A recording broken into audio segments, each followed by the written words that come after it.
part of the country that is more famous for its love of traditional music and football than hurling. But that will matter little to this man, Fergus Flynn.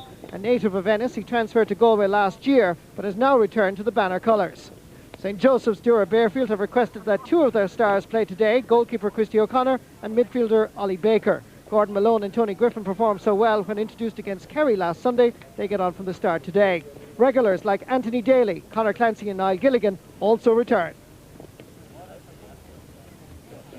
Making his first ever appearance for Galway is Kevin Boyle, a young goalkeeper from the Leitrim Kilnadima club who gets his big break from manager Matty Murphy. In the absence of the Athenry contingent who are preparing for the All-Ireland Club final, it's a chance for some experimentation. Consequently, the team sheet displays the depth of talent in the Galway camp, with Cathal Moore and Nigel Shaughnessy dominating the defensive setup. Pádraig Walsh and Rory Gantley a formidable midfield, with the Cairns brothers and Kevin Broderick illuminating the attack.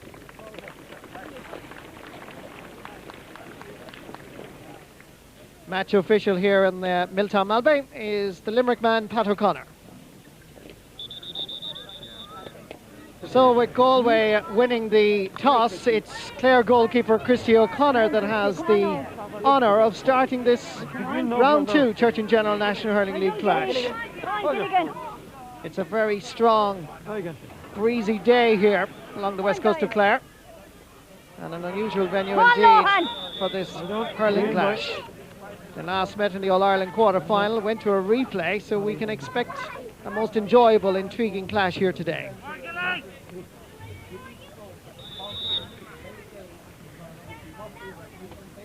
First opportunity for Galway is sent over the bar. That's a good point.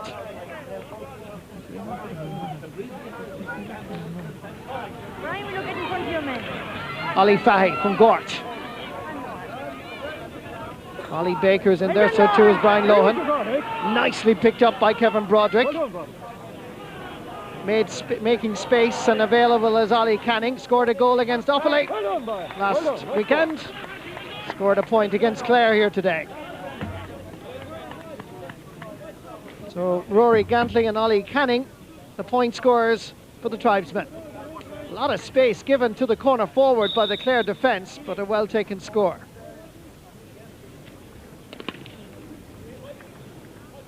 Get your call right, lad. Very good ball down to Niall Gilligan. And the Galway defence were very lax, to say the least. There's a chance here of a point, and it's well taken by Kenny Ralph. Former Tipperary hurler, now of course a Clarecastle clubman for some time. And this is how the score came about. Gilligan got the lucky break. Kevin Boyle had to come out to narrow the opportunity at least for Ralph, but he did well. Pumping it into the corner to try and seek out Ollie Fahy. Brian Lohan is pushed. It's going to be a free for Galway. This was the challenge on Brian Lohan. The referee deemed that was illegal.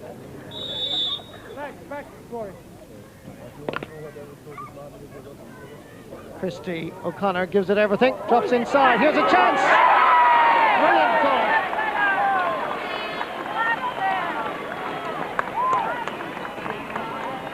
This was a cracking goal indeed by Gilligan as that ball broke free. Kevin Boyle hadn't a chance. Well pulled up by Brian Lohan. Kevin Broderick is over at the far side. So too is Colin Lynch. Nice use of the hand pass and gets the return. Alan Markham. That's good play by Clare. The crowd respond. And Ollie Baker finishes with a point. The best move of the match so far. And it puts Clare in front substantially. Beautiful use of the hand pass by Markham, Colin Lynch and Ollie Baker, who struck it over the bar. Colin Lynch did very well to keep it in. Then sends a testing ball down towards Niall Gilligan. Liam Hodgkins has his work cut out to keep Gilly quiet in every sense. Here's Enda Flannery. Conor Clancy is available. Dennis Niall Gilligan. Dangerous here, going for the goal! really is in top-class form.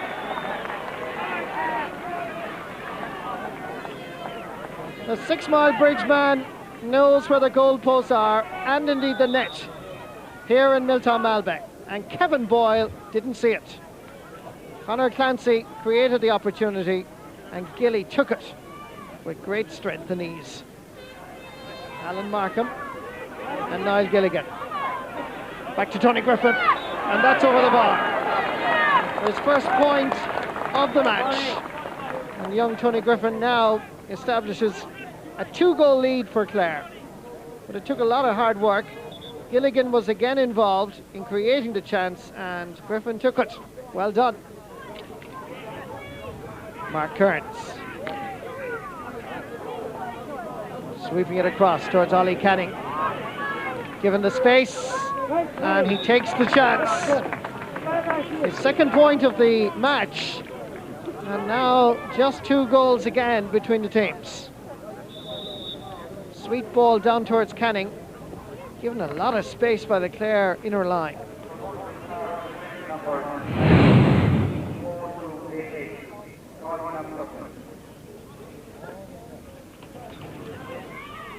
Again, the Dura-Bearfield combination as O'Connor tries to seek out Ollie Baker with the puck out. It's Galway, though, that have the slither. Ollie Fahy sends it straight over the bar.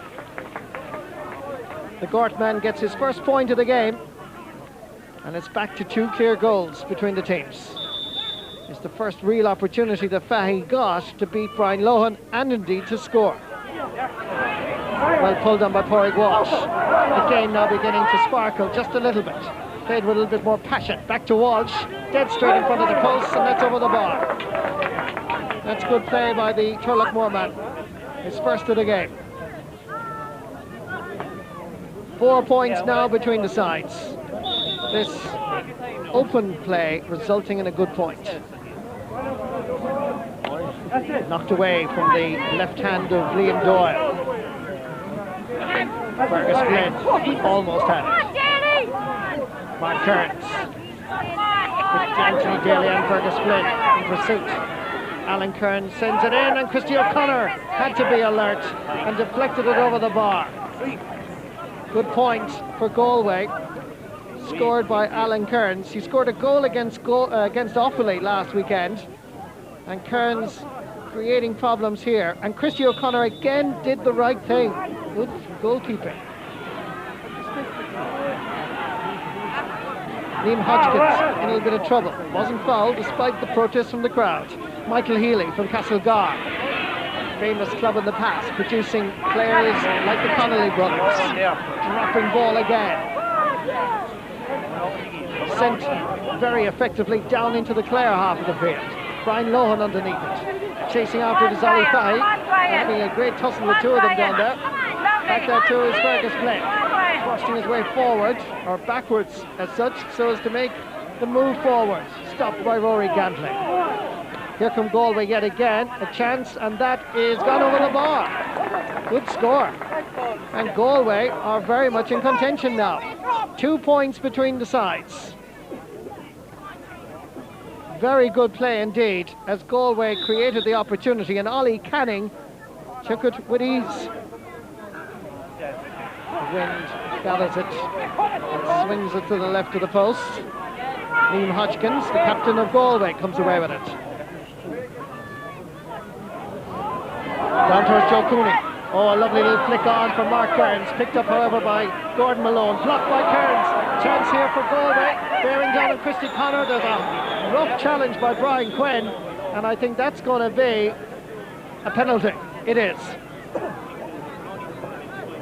It was the first and only time in this match that Gordon Malone got caught. It was a great block down by Kearns, but watch Quinn coming in. It looked a little bit dangerous. It wasn't really. It was just a blatant foul, and it had to be a Galway penalty. Christy O'Connor, Anthony Daly and Liam Doyle with him. Hits it, and it's in the back of the net. The sides are level in Miltown Malbay, thanks to Rory Gantley, who has now a personal tally of a goal and 5 points. This was quite simply unstoppable. He went off the hurley of Liam Doyle and into the back of the net. This is a good testing ball for the Galway defence. Conor Clancy into Flannery is coming. This is Clancy twisting his way forward, flicking it forward for Flannery. There are Clare men inside. Here's Ollie Baker. Twisting, trying to get inside. Is he brought down? The referee says no. Here's Alan Markham. Needs to flick it back outside. No Larkin is there. And now there's a free for Clare. And the Galway players protest. And now this league encounter has taken on a whole new dimension of passion and pride.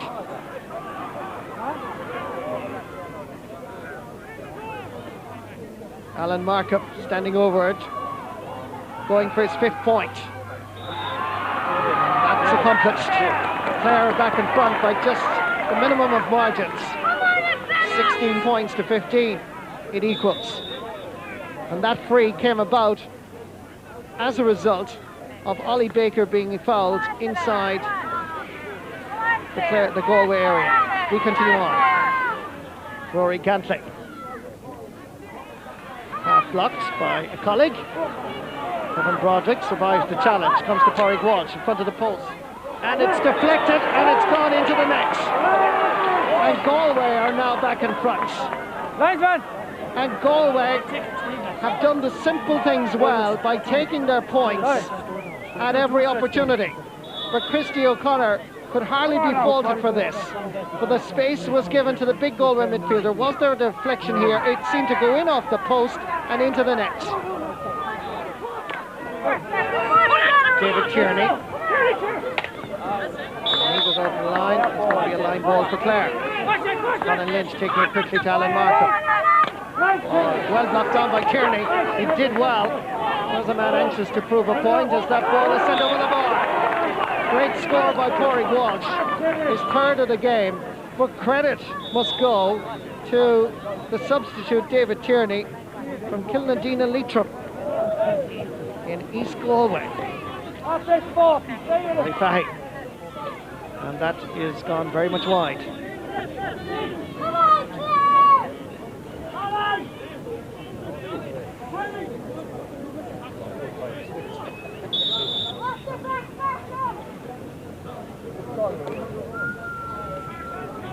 .211 for the Galway midfielders is some contribution, despite the fact at times that Clare seem to dominate that area. But what matters most here in Milltown Malbay is that Galway have come to the west coast of Clare and defeated the men of Clare by an impressive scoreline of 6 points. As Pádraig Walsh and Rory Gantley between them scored that 2 goals and 11 points out of 216. It's an unbeaten record for Galway as they now go forth to the next round. Plenty to think about from Milltown Malbay. A full-time score: Galway 2 goals, 16 points. Clare 2 goals and 10. Matty, 6-point victory. Good result for Galway. Well, it was. You know, the conditions weren't ideal for the game. You know, even though the pitch was in very good shape, but the breeze would have spoiled it as a spectacle, I'm sure, for the crowd. But having said that, there are very few pitches in the west of Ireland that you could have played a game on today, so full marks to Milltown Malbay for their work and getting the pitch in such good order. Certainly your players showed a great appetite. Players were going for the ball, chasing after it, and it proved that they took their points. Well, yes, I mean, we know that time is running out for us, that we need to turn around and do something constructive soon. Some of us, time is definitely running out. We're definitely on the... Do you feel under pressure, Matty Murphy? I felt under pressure the first day I walked into the job, so I mean, that's nothing new. It goes with the territory. Chair, losing in Milltown Malbay to Galway, not a good day really. No, not a good day at all, you know, Galway are so sharp, so fast, they have so much talent. And especially this time of the year, they seem to play nearly as well as they do in summertime. So, I mean, they were tremendous there in the second half today, picked off great scores. And I suppose it just shows everybody what kind of talent there is in Galway. And when you consider they're minus the Athen Rifles who are in the All-Ireland Club final, it just shows you the huge potential there is in Galway. And what a great team. You know, I think last year they were very unlucky to lose to us, to draw with us the first day in the All-Ireland semi-final, or the All-Ireland quarter-final. And this year, as they have shown today, I think they'll be a huge force. We have a lot of underage talent coming through. We've won a few under-21s and a few minors. It's just a matter of getting it through to senior.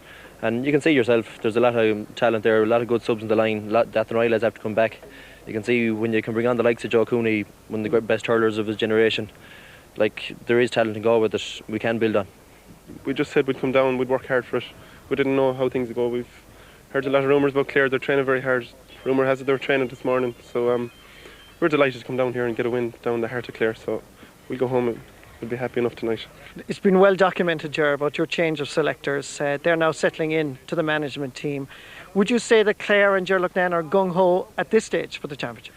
Well, I would say our preparations are going really well. You know, I think I couldn't ask for more effort in training than the players are giving at the moment. And the spirit in training, the effort being made is top class. And, you know, what we're aiming for really is that by the 1st of April, we'll be ready to start hurling. They will be fit enough to start hurling, that everybody will be in good enough shape to really start hurling at a fast pace. And then for 10 weeks before the championship, we'll concentrate on the hurling part of it and try and get it right for the 11th of June. Yes, and that, of course, is a date that all hurling fans will be looking forward to. And now, let's have a look at the rest of the National Hurling